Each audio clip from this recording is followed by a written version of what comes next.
안녕하세요. 저는 한국과학영재학교를 졸업하고 서울대학교 화학과를 수석 졸업한 뒤 하버드 화학과에서 박사 과정에 재학 중인 써니의 박영선이라고 합니다. 반갑습니다. 오늘은 되게 많은 사람들이 요청해주시고 또 궁금해하시던 저만의 공부법에 대한 이야기를 풀어나가려고 해요.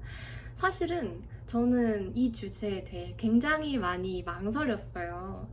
이게 내가 공부법에 대한 이야기를 하다 보면 학교 수업 열심히 들어요, 예습 복습 철저히 하고 교과서 위주로 공부하면 됩니다, 이런 뻔한 이야기를 하게 될까봐 너무 망설이게 되었어요. 하지만 그럼에도 불구하고 제 이야기가 누군가에게는 큰 도움이 되지 않을까, 그런 생각에 이렇게 영상을 준비해 보았습니다. 우선 제 성격을 먼저 소개하자면 저는 MBTI 결과 ENFP라는 결과가 나왔습니다. 활발하지만 나쁘게 말하자면 산만함. 저는 오랫동안 집중을 못합니다. 대신에 짧게 아주 강하게 집중할 수 있어요. 그리고 또한 저는 공부 편식이 조금 심한 편이에요. 좋아하는 공부는 되게 열심히 잘 하지만 싫어하는 공부는 하기 싫어하는 공부 편식이 심한 편입니다. 그리고 또 물음표 살인마라고 하나요? 저는 되게 세세한 거에 질문을 많이 가지는 편이에요. 이게 좋게 말하자면 호기심이 많은 건데, 나쁘게 말하자면 자주 이렇게 이걸 공부해야 되는데 갓길 좀 새요. 다른 길로 새는 편이에요.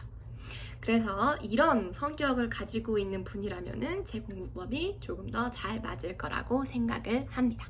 제 공부법을 크게 3가지 파트로 나눠서 소개하려고 해요. 크게 첫 번째, 수업을 잘 듣자. 너무 뻔한 말이죠. 하지만 진짜 수업을 잘 들으려면 어떻게 해야 될까요? 두 번째로, 평소에 공부는 어떻게 해야 될까? 그리고 세 번째, 시험 기간이 임박했을 때 시험 공부를 효과적으로 제대로 하려면, 이렇게 3가지 파트로 소개해 드리려고 합니다. 자, 우선 수업을 잘 들으려면, 수업을 잘 듣는 거는 사실 정말 중요해요. 저는 사실 수업을 1시간 놓친 것은 독학 3시간으로 메꿔야 할 정도로 되게 큰일이라고 생각을 합니다. 왜냐면 수업이라는 거는 사실 되게 어려운 그런 지식을 이미 그걸 습득한 교수님이 자신의 언어로 되게 쉽게 풀어서 그거를 떠먹여주는 거거든요, 저희한테. 근데 그 떠먹여주는 거를 저희가 거절하잖아요? 아, 교수님, 전 수업 안 듣겠습니다. 졸았어요? 잤어요? 그러면은 이걸 제 스스로 공부하려면은 3시간을 빠듯하게 공부해야 메꿀 수 있는 부분이에요. 그렇기 때문에 수업을 잘 들어놓는 게 정말 중요합니다. 하지만 수업을 듣다 보면은 잠깐 졸았다 깼는데 칠판에 한가득 모르는 수식으로 가득하고, 이런 경험들을 다 해봤을 거예요. 그렇다면 수업을 집중해서 잘 들으려면 어떻게 해야 되냐? 교수님께 관심을 가져봅시다. 이게 무슨 소리냐면, 우리 좋아하는 사람 생기면은 그 사람 말 하나하나에 되게 집중하게 되는 거 있잖아요. 교수님에게 사랑에 빠지라는 소리가 아니라 교수님의 그런 행동 하나하나, 작은 것에 관심을 갖기 시작하면 교수님이 아무리 어려운 것을 말하더라도 그 어려운 내용에 관심을 가지게 된다는 소리입니다. 이렇게 교수님께 관심을 가지게 되면은 수업 시간에 조는 빈도수가 확연히 줄어들어요. 자, 그리고 두 번째로, 의심하고 또 의심해.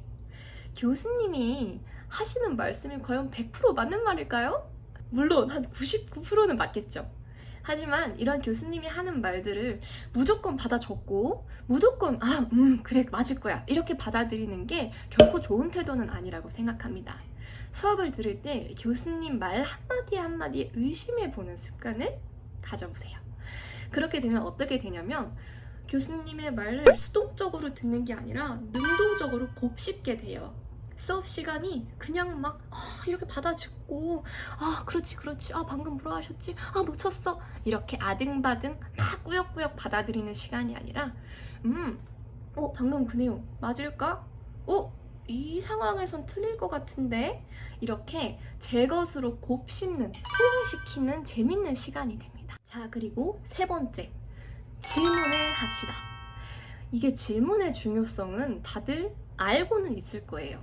하지만 실제로 손을 들고 질문하는 거는 특히 대학교에서는 힘든 일이라고 생각을 해요. 왜냐면 예를 들어 막 100명, 200명 이렇게 학생으로 가득 찬 대형 강의실에서 손 들고 질문 있습니다. 질문하는 게 얼마나 용기를 필요로 하는 일이겠어요. 그리고 그런 부담감도 있죠. 아, 내가 한 질문이 진짜 틀리고 쓸데없는 질문이면은 다른 학생들의 시간을 뺏는 건데 어떡하지?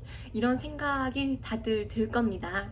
제가 추천을 드리고 싶은 거는 수업 시간마다, 한 시간의 수업 시간마다 최소한 질문 3개를 그냥 의무적으로 한다고 생각을 해요. 이게 손 들고 질문하라는 게 아니라 스스로 질문을 적어 놓는 거예요. 이번 수업 시간에 질문 3개 만들어야지, 이런 마음가짐으로 수업에 들어가게 되면은 정신을 바짝 차리고 질문을 하게 돼요. 수업에 듣게 돼요. 자, 그런데 그러면 좋은 질문이란 과연 뭘까?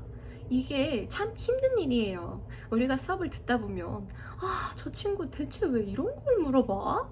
이렇게 느낄 정도로 굉장히 기초적이고 또 수업 내용이랑 안 맞는 질문을 하는 경우도 있지만 방금 그거 되게 그럴싸한데?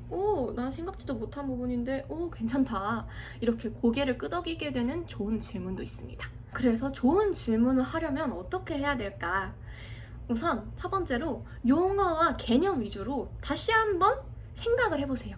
방금 교수님이 이거는 이겁니다 이렇게 말한 거를 제 언어로 스스로 생각해 보는 겁니다.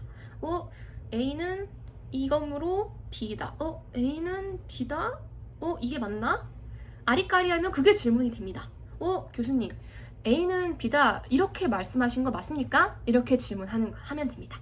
이렇게 개념과 용어 위주로 내가 이해한 게 맞는지, 그리고 방금 교수님께서 A라는 상황에 대해서 설명을 하셨는데 B 상황에서는, C 상황에서는 아닐 수 있는 거 아니야? 이렇게 상황을 바꿔보는 겁니다. 마지막으로 그래, 그럼 이거 완전 맞는 말이야.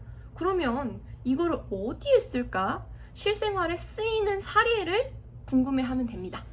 스스로 떠올려도 되고 모르면 교수님께 물어보는 거죠. 그런 식으로 질문을 한 수업당 3개씩 마련해 보다 보면은 수업 시간에 되게 많은 것을 배울 수 있을 겁니다. 자, 그리고 4번째, 교수님의 오피스 아워. 수업 시간 이후에 모르는 내용이 있으면 고졸 친구들에게 묻지 말고 척척 박사 교수님께 여쭤보세요. 모든 교수님들은 오피스 아워를 수업 첫 시간에 말해주시죠. 금요일 5시 제 오피스로 오십시오. 하지만 아무 학생도 가지 않죠.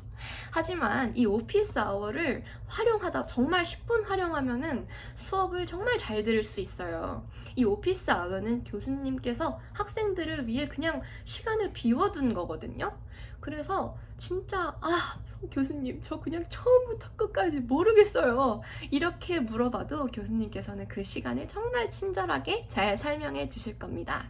그래서 이 오피스 아워를 잘 활용하라, 이게 제가 드릴 수 있는 마지막 수업 팁입니다. 자, 이렇게 여러분 수업 1시간을 잘 들었어요. 그럼 이제 뭘 해야 될까요?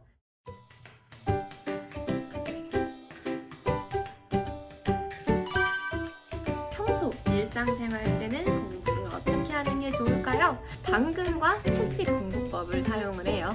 제대로 예습 복습을 하려면 어떻게 해야 될까? 그리고 이제 대망의 시험 공부 시간인데요. 우선 크게 암기 과목이랑 응용 과목으로 나눠서 소개를 해드릴게요.